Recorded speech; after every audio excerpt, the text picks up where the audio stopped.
Friends, आज के इस वीडियो में हम जानेंगे कि हमारा जो इन्वेस्टमेंट का पोर्टफोलियो है वो किस वे से प्रिपेयर होना चाहिए ताकि हमारे को लॉन्ग टर्म में जो हमारा पोर्टफोलियो है काफी फ्रूटफुल साबित हो। साथ ही साथ ये भी जानेंगे कि हमारे रिस्क के अकॉर्डिंग जो हमारी एज पे डिपेंड करता है हम इन्वेस्टमेंट किस वे से हमें करनी चाहिए।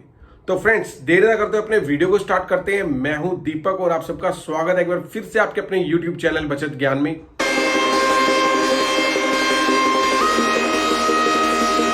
सो फ्रेंड्स, एक स्मार्ट पोर्टफोलियो बनाने से पहले एक मैं बात कर लेता हूं एक क्रिटिकल पार्ट की, जो कि इन्वेस्टमेंट का क्रिटिकल पार्ट है जिसको कि हमने साथ लेकर चलना है, वो है इंश्योरेंस की। यहां पे हम बात करेंगे लाइफ इंश्योरेंस की और हेल्थ इंश्योरेंस की। तो फ्रेंड्स, आप जैसे ही अपनी अर्निंग स्टार्ट करते हैं तो आपको इंश्योरेंस को अपने साथ लेकर जरूर चलना है। यहां पे मैं आपको रिकमेंड करूंगा, अगर हम लाइफ इंश्योरेंस की बात करें तो आपने एक टर्म इंश्योरेंस को जरूर लेना है। टर्म इंश्योरेंस एक वो इंश्योरेंस होता है जो आपका प्योर इंश्योर्ड वैल्यू जो होती है, आपकी रिस्क कवर जो होता है वो काफी बड़ा अमाउंट होता है और आपको जो प्रीमियम होता है, अगर आप अर्ली एज में स्टार्ट करते हैं तो आपका प्रीमियम होता है वो काफी कम आता है। और यहाँ पे अगर आपकी कभी डेथ हो जाती है अचानक, तो आपके जो लव्ड वंस होते हैं उनको मिलने वाला जो रिस्क कवर होता है वो काफी बड़ा अमाउंट होता है और वो आपके पीछे से अपनी सारी नीड्स को, अपनी जरूरतों को पूरा कर सकते हैं उस अमाउंट से। तो फ्रेंड्स, यहाँ पे बात आती है कि हमारा रिस्क कवर कितना होना चाहिए अगर हम टर्म इंश्योरेंस को प्रेफर कर रहे हैं। तो फ्रेंड्स, जब भी आप टर्म इंश्योरेंस ले रहे हैं तो आपकी जो एनुअल इनकम है उसका 20 to 25 टाइम्स का आपने रिस्क कवर लेकर चलना है। अगर सपोज वन यहाँ पे हम एक एग्जांपल लेते हैं, अगर आपकी ईयरली इनकम 5 लाख है तो आपने अपना जो टर्म इंश्योरेंस में रिस्क कवर लेना है वो आपने 1 करोड़ टू 1.25 करोड़ रुपीज का लेना है। तो फ्रेंड्स, ये आप ले लोगे तो आप काफी सिक्योर होकर चलोगे। आइए अब बात कर लेते हैं सेकेंड पार्ट की। जो सेकेंड पार्ट है यहाँ पे वो है हेल्थ इंश्योरेंस का। तो फ्रेंड्स, यहाँ पे बताने की जरूरत नहीं है, लास्ट 2 इयर्स में आप इसकी इंपॉर्टेंस को बहुत अच्छी तरह से समझ भी चुके होंगे कि जो हेल्थ इंश्योरेंस है वो कितना इंपॉर्टेंट है। यहाँ पे एक सजेशन है, जब आप अपना हेल्थ इंश्योरेंस लेते हैं तो आप जो एक, कई लोग क्या होता है कि एक सिंगल पॉलिसी ले लेते हैं जिसको कि हम फैमिली फ्लॉटर कह देते हैं, जिसमें कि पेरेंट्स भी इंक्लूड होते हैं और फैमिली भी इंक्लूड होती है।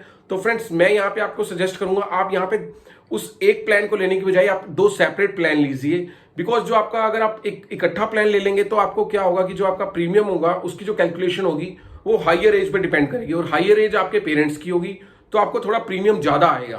तो आप इसकी बजाय क्या कर सकते हैं, 2 पॉलिसी ले सकते हैं। एक आप अपनी फैमिली की ले सकते हैं और एक आप अपने पेरेंट्स की एक अलग से पॉलिसी ले सकते हैं। तो यहाँ पे जो आपको दोनों पॉलिसीज का प्रीमियम आएगा वो उस एक पॉलिसी के प्रीमियम से कम होगा। तो आप इस तरीके की स्ट्रेटजी अपनाकर हेल्थ इंश्योरेंस भी बाय कर सकते हैं और ये बहुत इंपॉर्टेंट है। आपने लाइफ इंश्योरेंस और हेल्थ इंश्योरेंस को अपनी इन्वेस्टमेंट की जब आप स्टार्टिंग कर रहे हैं तो साथ में जरूर लेकर चलना है। तो आइए फ्रेंड्स, अब बात कर लेते हैं नेक्स्ट इंपॉर्टेंट पार्ट की, वो है इमरजेंसी फंड। इमरजेंसी फंड आप लोग जानते ही होंगे, आई थिंक सो, कई लोग, कि इमरजेंसी फंड वो फंड होता है जो कि अगर हमें किसी भी टाइप की इमरजेंसी पड़ जाती है लाइफ में, ऑन दैट टाइम पे अगर हमें कुछ अमाउंट की रिक्वायरमेंट है तो हम उस पर्टिकुलर पार्ट से वहां से कुछ पैसा उठाकर उसको यूज कर लेते हैं। ऐसा नहीं हो कि हम अपनी इन्वेस्टमेंट के पार्ट से ऑन दैट टाइम पे पैसे उठाएं और उस टाइम पे उसकी वैल्यू कम हो तो हमें जो होने वाला लॉस है वो बहुत ज्यादा हो जाएगा।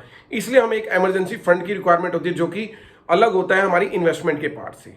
आइए अब बात कर लेते हैं इमरजेंसी फंड को हम कितने पार्ट्स में स्प्लिट कर सकते हैं, मतलब कि इसको हम कितने रेशियोज में डिवाइड कर सकते हैं।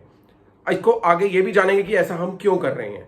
तो फ्रेंड्स, जो हमारा इमरजेंसी फंड है उसको हमें 70, 20 और 10 के रेशियो में स्प्लिट करना चाहिए, मतलब कि इसको इस पार्ट में डिवाइड करना चाहिए। अब बात कर लेते हैं 70 जो % का हमारा रेशियो है उसमें हमने क्या करना है। 70% का जो हमारा पार्ट है इमरजेंसी फंड का, जो एक हम इन्वेस्टमेंट के पार्ट से अलग कर अलग से उसको हम सेव कर रहे हैं, वो उसका जो 70% हिस्सा है उसे हमने एफडी में सेव करके रखना है। यहां पे मैं एफडी इसलिए रिकमेंड कर रहा हूं बिकॉज अगर वो आइडल ही बैंक में पड़ा रहेगा तो उस पर ओनली 2 to 3% का आपको ब्याज मिलेगा और अगर इसके आप बजाय अगर आप इसको एफडी में रखेंगे तो इन दैट केस आपको वहां से 530 to 6% का इंटरेस्ट रेट मिल सकता है, जो कि उस टाइम पे प्रिवेलिंग होगा जब आप वहां पे एफडी करवा रहे होंगे। अब बात आ जाती है नेक्स्ट पार्ट की, जो कि है कि 20% का। 20% जो आपका इमरजेंसी फंड का पार्ट है उसको आपने सेविंग अकाउंट में रखना है एज ए आइडल, बिकॉज आपको कभी भी रिक्वायरमेंट पड़े आप वहां से विड्रॉ कर पाए। जो हमारा 20% पार्ट है इसको हम यहाँ पे इसलिए रख रहे हैं क्योंकि हमें अचानक जरूरत पड़ती है तो हम एफडी को ऑन दैट टाइम पे टर्मिनेट अगर इन केस नहीं कर पा रहे हैं तो हम सेविंग अकाउंट से अपने पैसे विड्रॉ करके अपनी इमरजेंसी को कैटर कर सकते हैं।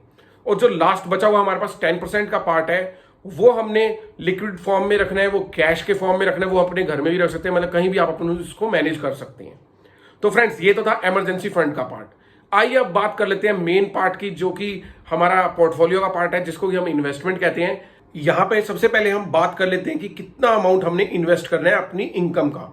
तो फ्रेंड्स इसको हम बजटिंग कहते हैं। सपोज वन हमारी इनकम जो है उसका टोटल अमाउंट 20,000 है, तो हमें उसकी जब बजटिंग करनी है तो उसका हम 50-30-20 का रूल फॉलो कर सकते हैं।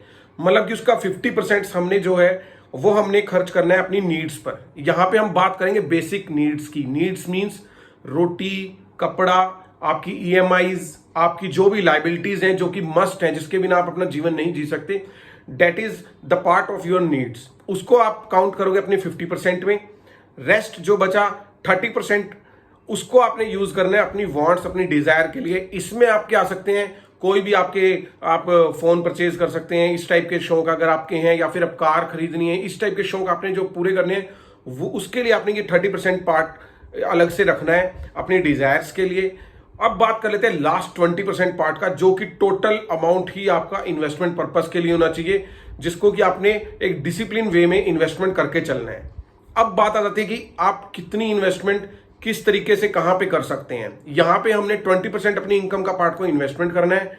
अब बात आती है कि हमने इसके कितना रिस्क बियर कर सकते हैं हम अपनी इन्वेस्टमेंट को लेकर। तो फ्रेंड्स सबसे पहले हमें इसके लिए एक छोटा सा एग्जांपल हम यूज कर सकते हैं, या एक फॉर्मूला कह सकते हैं, इसको यूज कर सकते हैं।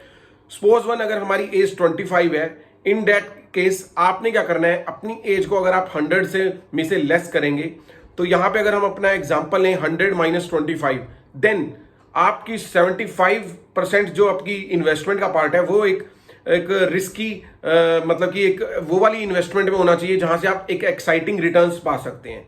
और जो बचा हुआ 25 जो आपकी एज है, वो वाला पार्ट, उतना पार्ट आपकी इन्वेस्टमेंट का होना चाहिए एक प्रेडिक्टेबल रिटर्न वाले किसी इंस्ट्रूमेंट में। मतलब कि इसको मैं एक अलग वे से डिफाइन कर सकता हूं। प्रेडिक्टेबल रिटर्न्स मींस जहां पे आपको पहले ही पता होता है कि मैंने यहां पे इतनी इन्वेस्टमेंट कर रहा हूं और यहां पे कुछ टाइम पीरियड के बाद मुझे इतनी रिटर्न होके मिलेगी। जो कि आप इसका बहुत अच्छा एग्जांपल है वो है फिक्स डिपॉजिट। तो इतना आपने अमाउंट लेके चलना है, प्रेडिक्टेबल रिटर्न, जो कि आपकी एज है उसके बराबर आप वहां पे इसको सेव कर सकते हैं। बाकी जो बचा आपका 75% है, अगर हम अपनी एज को 25 कंसीडर करके चल रहे हैं, तो वो आपका एक्साइटिंग रिटर्न्स में इन्वेस्ट होना चाहिए। वो आपका एग्जांपल हो सकते हैं, आप कमोडिटी में इन्वेस्ट कर सकते हो, स्टॉक्स में इन्वेस्ट कर सकते हो, म्यूचुअल फंड्स में इन्वेस्टमेंट कर सकते हो। तो फ्रेंड्स यहां से आप अपना रिस्क कैलकुलेट कर सकते हो। ये बहुत ही एक सिंपल फॉर्मूला है। अगर आपकी एज, यही ना सोचिए अगर आपकी एज 35 हो गई है या 40 हो गई है और आप सोच रहे हैं हम बहुत लेट हो गए इन्वेस्टमेंट करने में, तो आपने क्या करना है, आपने भी यही फॉर्मूला यूज करना है। अगर आप 35 के हो गए हैं तो आपने अपनी एज को 100 में से अगर आप लेस करते हैं, देन 65 आता है, तो आपने 65% अपनी जो सेविंग का पार्ट है, इन्वेस्टमेंट का पार्ट है, उसको आपने एक रिस्कियर इन्वेस्टमेंट, मतलब कि जो जहां पे आपकी प्रेडिक्टेबल रिटर्न नहीं होती, मतलब रिस्कियर का मीन्स ऐसा नहीं है कि वहां पे आपके पैसे डूब जाते हैं, मतलब ये होता है कि वहां पे आप थोड़ा वेट करते हो और आपको एक्साइटिंग रिटर्न्स भी मिलती हैं, जो कि एक स्टॉक्स में भी हो सकता है, म्यूचुअल फंड्स में भी हो सकता है, वहां पे आप, या कमोडिटी में भी हो सकता है, वहां पे आप इसको इन्वेस्ट करके चलें।